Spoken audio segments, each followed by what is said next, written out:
우리가 하나님의 성품에 참여하게 되었어요. 그래서 믿음의 덕을, 덕의 지식을, 지식의 절제를 더해야 된다. 어제 말씀에 의해서 오늘은요, 절제의 인내를 이렇게 되어 있어요. 우리가 하나님의 성품에 참여함을 믿고 경건하게 살고자 이제 결단하는 거죠. 그 믿음에 덕스러운 삶이 있어야 돼요. 그러나 선한 것이라고 다 좋은 것은 아니라고 그랬죠. 그래서 분별하는 지식이 필요하고요. 절제가 필요한 거죠. 그리고 그렇게 절제하려면 인내가 필요해요. 10번 참다가 한 번을 못 참았어요. 그럼 앞에 참은 것이 다 허사가 되는 경우들이 있죠. 당시에 이제 세속적 철학은 스토아학파라는 게 있었는데, 그 학문적으로 인내란 무엇이냐, 자신의 운명을 그냥 맹목적으로 감수하는 거였어요. 그게 네 운명이다. 그런 일종의 그 불교의 업보와 같은 거죠. 그것이 너의 운명이다. 그러니 참아라. 이제 이런 거였거든요. 그런데 성경에서 말하는 인내란 하나님의 약속에 대한 굳은 신앙을 말하는 거죠. 우리 6월 품성이 인내잖아요. 예수님을 믿음으로 기한을 정하지 아니하고 내게 주어진 상황을 받아들이는 거죠. 그래서 하나님의 뜻 아래서 하나님의 약속을 굳게 믿고 참는 것이 이제 인내인 거죠. 절제의 인내를 더해야 돼요. 그러니까 우리가 무언가를 절제하고 무언가를 참아내는 것은 덕을 세우기 위해서 하는 것이지, 내가 화를 내지 못해서 또는 화내고 나면 뒷감당하기가 곤란하니까 참는 거, 그게 아니다 이 말이죠. 주님의 뜻을 이루고 덕을 세우기 위해서 우리가 이제 인내하는 거죠. 보세요. 제가 만약에 버럭버럭 화를 내요. 물론 누군가가 잘못했다고 해요. 누군가가 잘못하고 제가 옳아요. 그럼에도 불구하고 그때마다 화를 내면 덕이 돼요? 덕이 안 돼요? 덕이 안 되죠. 잘못한 사람 있으면 온유함으로 가르치고 이렇게 부드럽게 가르치고 해야 되는데, 그때마다 막 버릇을 집사님! 장로님! 말하면서, 그러면 아무리 제가 옳은 말을 하더라도 덕이 되는 건 아니잖아요. 옳을지는 몰라도 덕은 안 되는 거죠. 마찬가지로 우리 신앙인들이 교회에서나 가정에서나 사회에서나 인내하지 못하면 덕이 안 되는 거예요. 그래서 세상은 그래요. 자기들이 굴을 잘못하고 우리가 일을 잘못했을지라도 그 일을 가지고 우리를 비난하는 거죠. 그래서 이제 인내가 필요한 거죠. 하나님께서 개입하시고 하나님께서 역사하실 것을 믿고 인내하는 거예요. 그 태도를 경건이라고 하는 겁니다. 그래서 인내에 경건을 더하라 이렇게 되어 있잖아요. 이 경건이라는 것은 피조물인 우리가 창조주이신 하나님을 경외하는 마음, 그렇잖아요. 우리는 피조물이고 하나님은 창조주시니까 그 하나님을 경외하는 마음으로 하나님의 뜻 아래 겸손하게 복종하는 태도를 경건이라 이렇게 불러요. 우리가 이제 경건 생활하면 말씀과 기도와 뭐 이런 걸 경건 생활이라고 하잖아요. 그게 다 어디에서 출발해요? 하나님을 경외하는 마음에서 출발하는 거죠. 하나님을 경외하기 때문에 하나님의 뜻에 복종하는 거죠. 기도하는 것이 주님의 뜻이기 때문에 우리는 기도하는 거고, 예배 드리는 것이 주님이 기뻐하시는 일이기 때문에 예배 드리는 거잖아요. 그래서 그 모든 것을 이제 경건이라고 하는 거죠. 하나님을 경외하는 우리의 태도를 말하는 거죠. 이 경건이란 하나님에 대한 우리의 태도예요. 하나님에 대한 우리의 태도. 어떤 문제가 생겼어요. 참기 힘든 상황이 생겼어요. 곤란한 문제가 생겼어요. 보통의 사람들은 그 문제와 씨름하죠. 또는 그 문제를 가지고 온 사람과 씨름을 하죠. 그러나 경건한 사람은 하나님 앞에서 그 문제를 바라보게 되는 거예요. 하나님 앞의 태도라는 거예요. 경건은 하나님과의 관계 속에서 그 문제를 보는 거죠. 살다 보면 그렇잖아요. 우리에게는 정당방위라는 것도 있어요. 또 버럭 화를 내서 충분히 이해되는 경우도 있어요. 그 인간적으로는 다 이해가 돼요. 그러나 하나님 앞에서는 안 되는 것들이 있어요. 하나님은 오른쪽 뺨을 때리면 왼쪽 뺨을 돌려대라고 그러거든요. 억지로 오리를 짐을 지우면 심리까지 가주라고 그러거든요. 그러니까 우리의 어떤 변명과 핑계가 하나님 앞에는 안 통하는 경우가 있는 거죠. 그래서 사람의 입장에서 생각하는 것이 아니라 하나님 앞에서 나의 태도를 정하는 것, 그것을 이제 경건이라고 하는 거죠.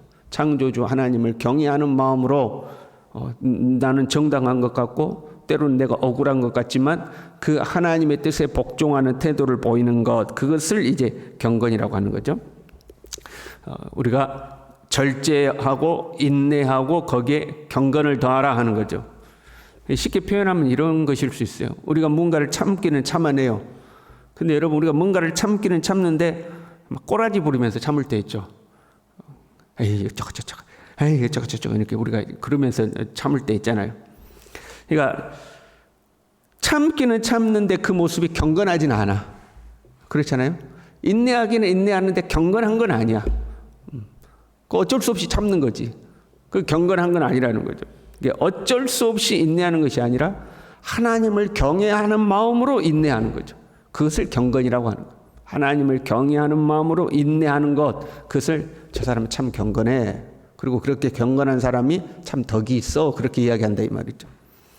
하나님에 대한 태도가 경건으로 나타나야 돼요. 그러면 형제에 대한 태도는 사랑으로 나타나야 돼요. 그래서 경건에 형제의 우애를 더하라 이렇게 되어 있죠. 하나님에 대해서는 경건한 태도를 보이고 형제에 대해서는 사랑의 태도를 보이는 거죠. 형제 우애를 더하라 했는데 여기서 형제는 성도들을 이야기하는 거예요. 성도들. 우애는 사랑을 말하는 거고. 그럼 여러분 당연히 성도 간에 사랑하는 건 당연하지 않습니까? 그렇잖아요. 우리에게 있어서는 형제 우애를 더하라 하면 뭐 당연히 사랑하는 거고, 예수 안 믿는 사람도 교회 가면 하나님은 사랑이라고 그러고 서로 사랑해야 된다고 그렇잖아요. 그런데 당시에 있어서는 이 형제 우애가 아주 특별한 의미를 가져요. 당대는 계급 사회였거든요. 계급 사회였어요. 그러니까 교회 안에도 문화적으로나 계급적으로나 사회적인 신분에 있어서 차이가 존재하는 거예요. 그런데 그런 차이를 막론하고 뭘로 부른 거예요? 지금 형제다 그렇게 부른 거예요. 교회 안에는 주인도 있고 종도 있고 저 높은 신분을 가진 사람도 있고 노비 이 신분도 있고, 그런데 형제라고, 한 형제라고 부르는 거죠. 한 형제. 이거는 당대에 있어서는 아주 파격적인 이야기인 거예요. 오늘날은 어떻게 보면 형제 대우를 안 해주면 오히려 시험에 들고 화가 나는 상황이잖아요. 당대에는 교회에 왔더니 신분과 계급에 상관없이 형제라 불러요. 그건 엄청난 일이거든요. 파격적인 거거든요.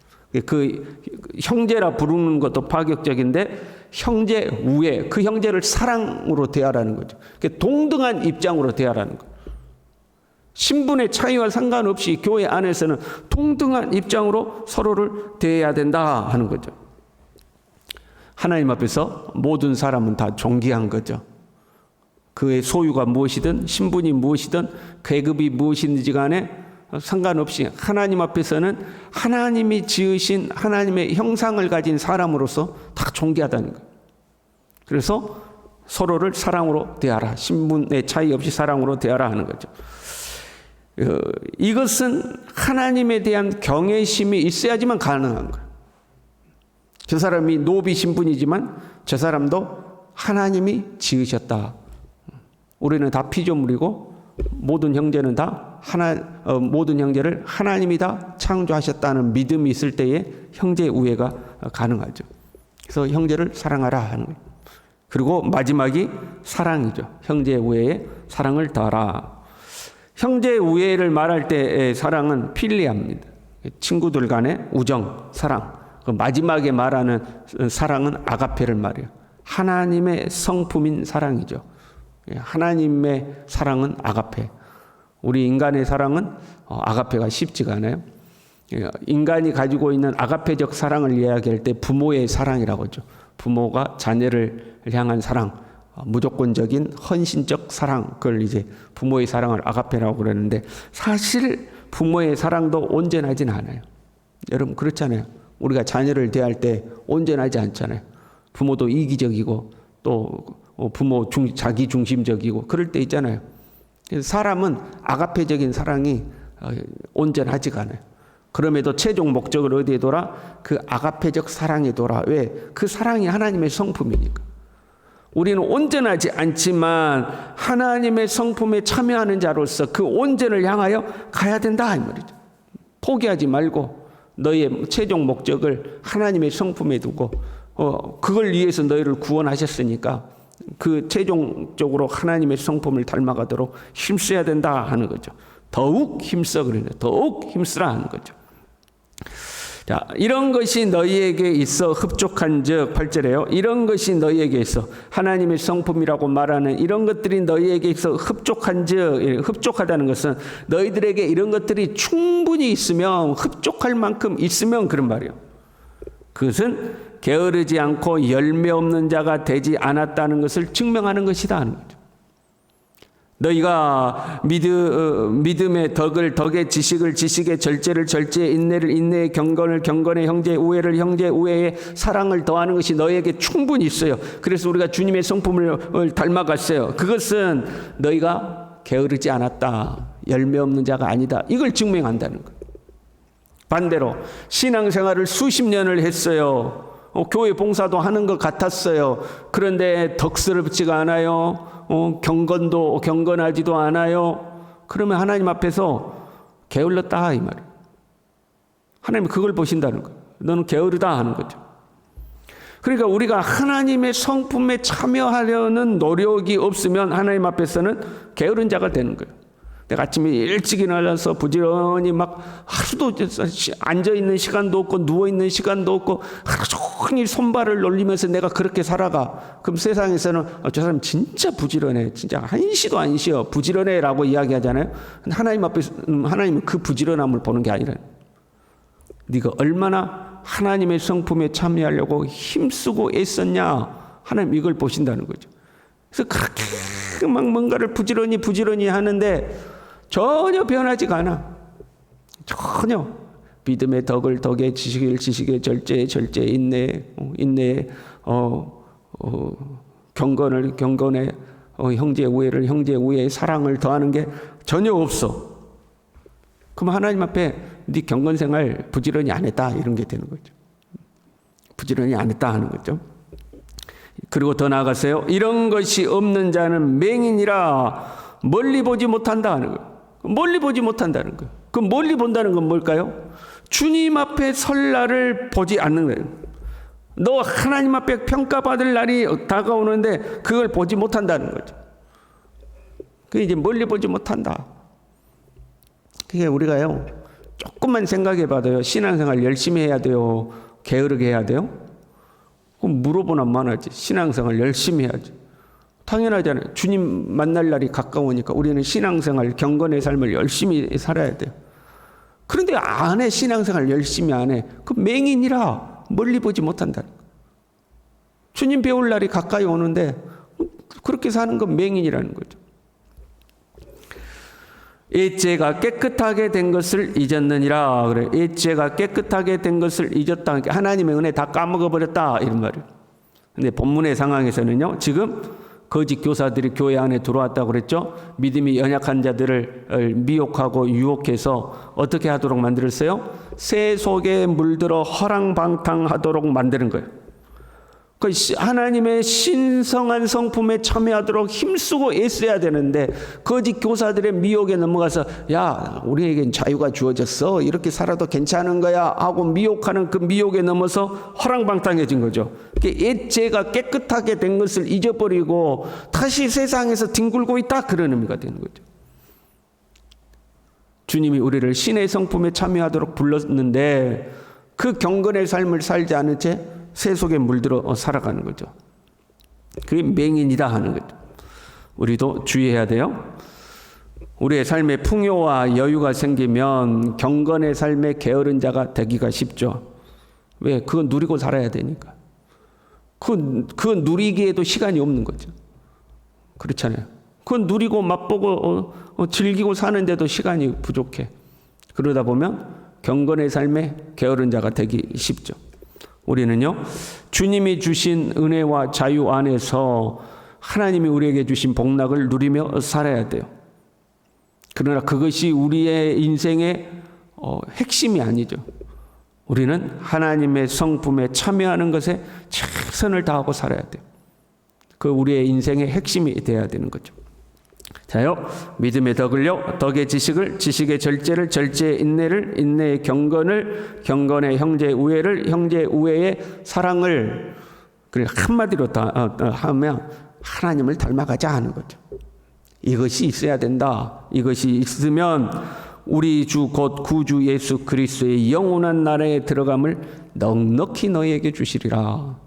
이렇게 사는 사람이 참 신앙인이다 하는 거죠. 저와 여러분이 주님의 성품에 참여할 수 있기를 바랍니다. 기도하겠습니다. 하나님 아버지, 예수님 믿고 구원받았다고 하면서 내 마음대로 살아가고 내 고집과 내 성질과 그냥 세속에 대한 욕망과 이것들을 놓지 못한 채 그렇게 살아가지 않도록 주님, 우리가 온전하진 않지만 완벽하진 않지만 그래도 힘쓰고 애써서 주님의 성품에 참여하려고 노력하고 조금이라도 하나님, 우리가 주님 닮아갈 수 있도록 우리 모두를 붙들어 주시고 주님 앞에 섰을 때에 게으른 자라고 열매 없는 자라고 평가받지 아니하도록 우리 모두를 인도하여 주시옵소서. 예수님의 이름으로 기도 올리옵나이다. 아멘.